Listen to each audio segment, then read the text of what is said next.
Hi guys, welcome to The Age Hack, a longevity lifestyle podcast with Paul and Fee. Let's get started. Nice. So we met Bryan Johnson when we were in Singapore on our travels recently, which was really exciting. Kind of like meeting an A-lister for us, considering the industry that we're in and how passionate we are about longevity. For those who don't know Bryan Johnson, do you want to give a little bit of an intro as to who he is? So you can call him a tech billionaire. I don't know if he's quite a billionaire, but he's almost at least 100 millionaire.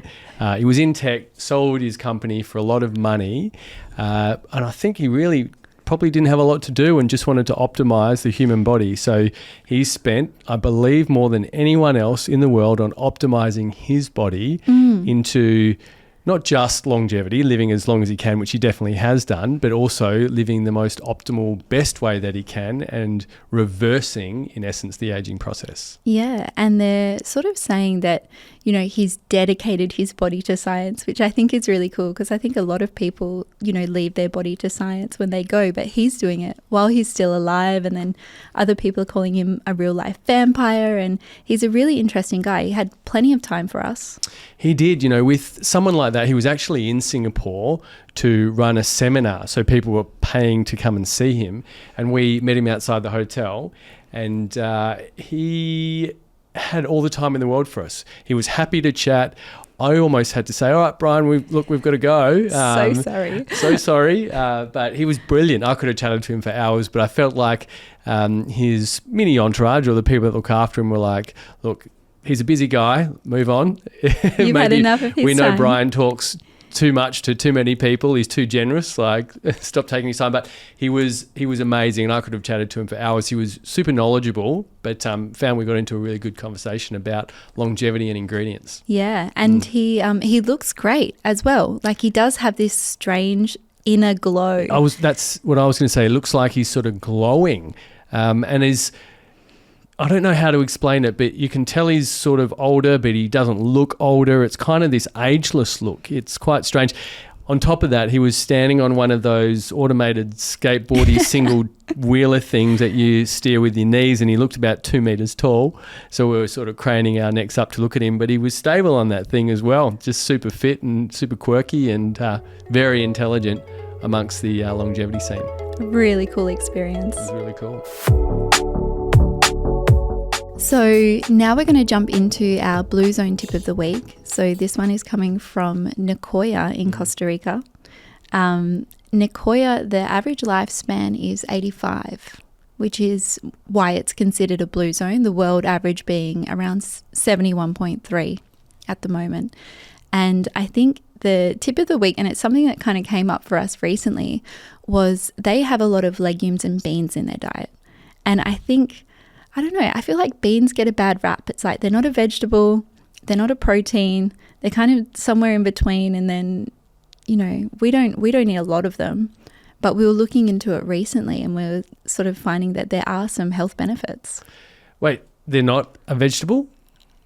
And I thought they were high in protein. So they have got protein in them. They're higher in protein, but obviously they're not as high as like your a meat sources, source, etc. Yeah. And then maybe, are they a vegetable? They're a legume.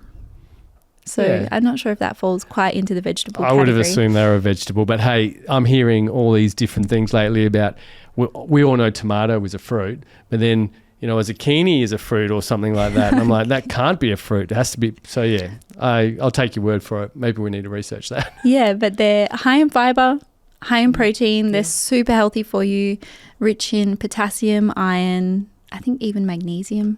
And so which beans are they consuming, or is it just generally beans? I believe that black beans, red kidney beans, and they actually have a special recipe, I think, that they eat quite a bit, which is a rice and bean recipe called gallo pinto, which I'm thinking that we should post a blog about the recipe and maybe cook that up for ourselves one night. But it sounds delicious. It's like sauteed with onions and capsicums and yeah. All right. So coming from the health food industry as well, we all know in the health food industry that beans are great for digestion, digestive health, and a whole lot of other benefits, like you mentioned, minerals, etc., vitamins.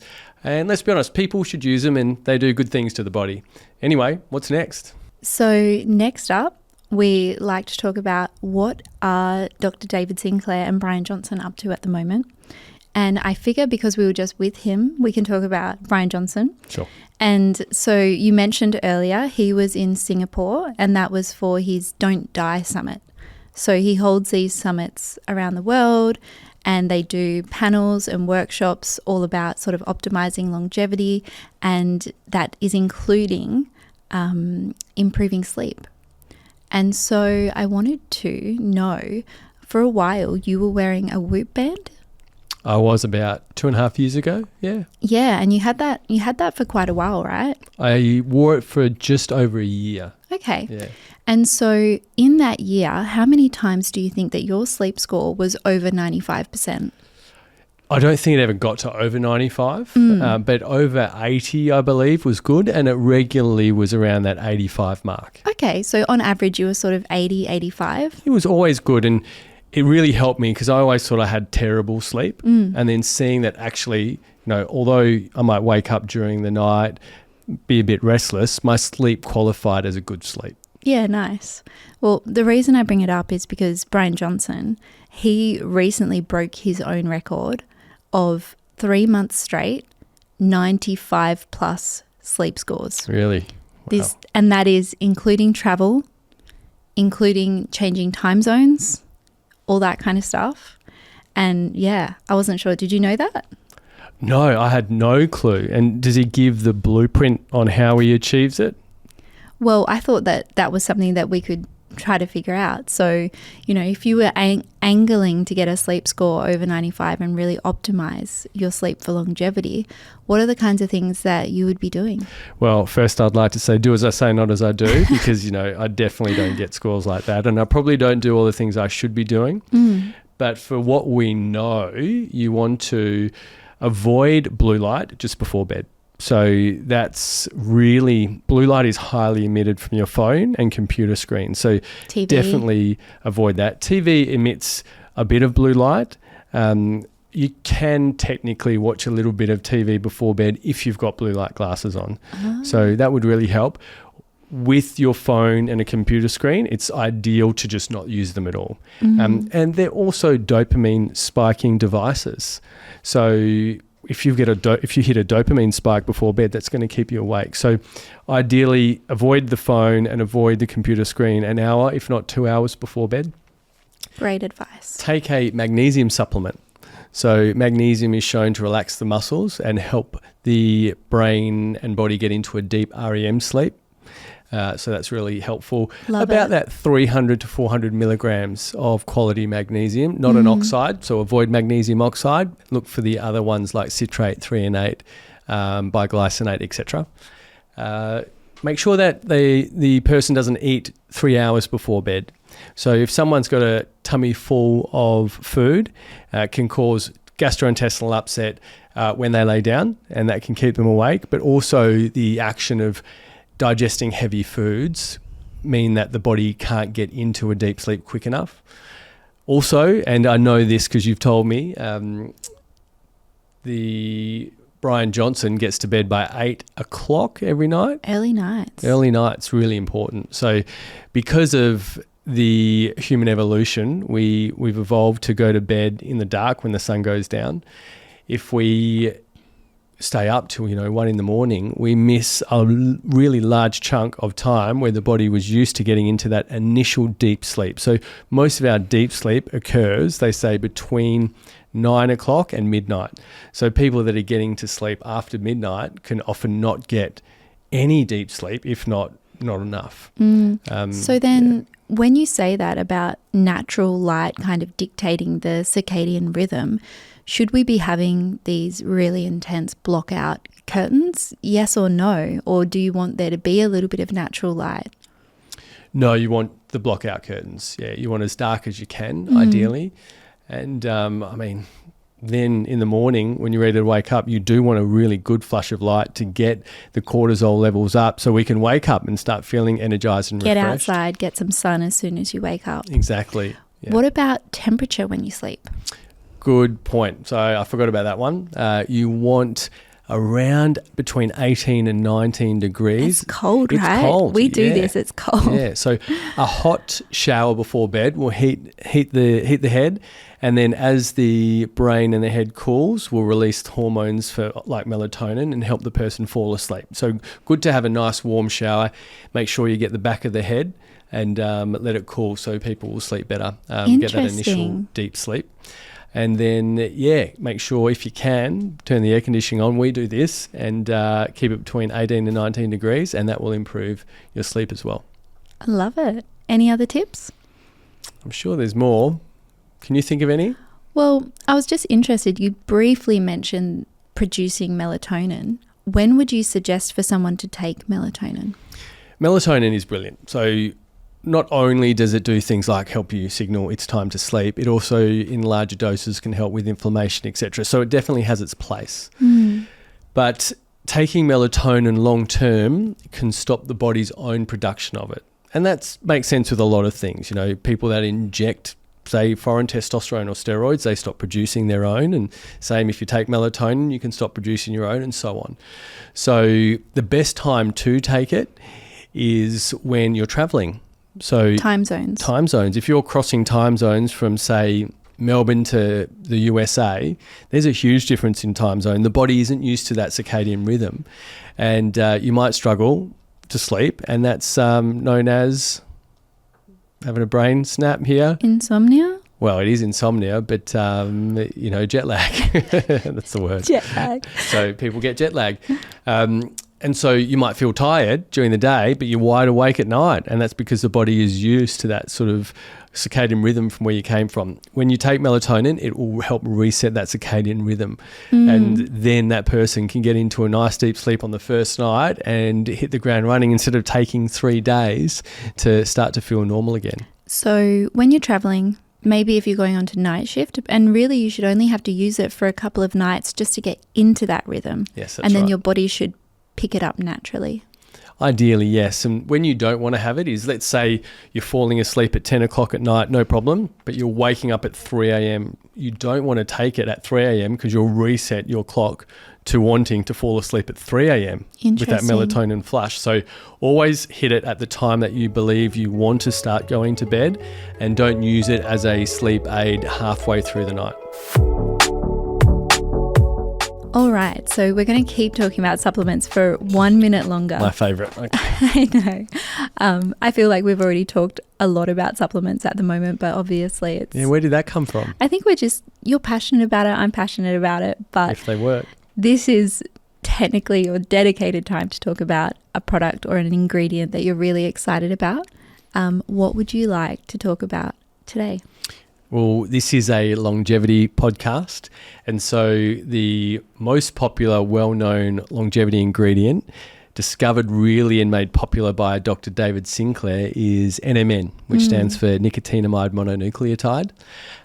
We believe that it is the best ingredient in longevity for what it can create in the body, which is NAD+, or nicotinamide adenine dinucleotide, and that will fuel an enzyme that doesn't stop aging, but effectively will reverse aging by regrowing telomeres, or the ends of the DNA, and then refilling back in the chromosomes to restore data in cells so we can age backwards.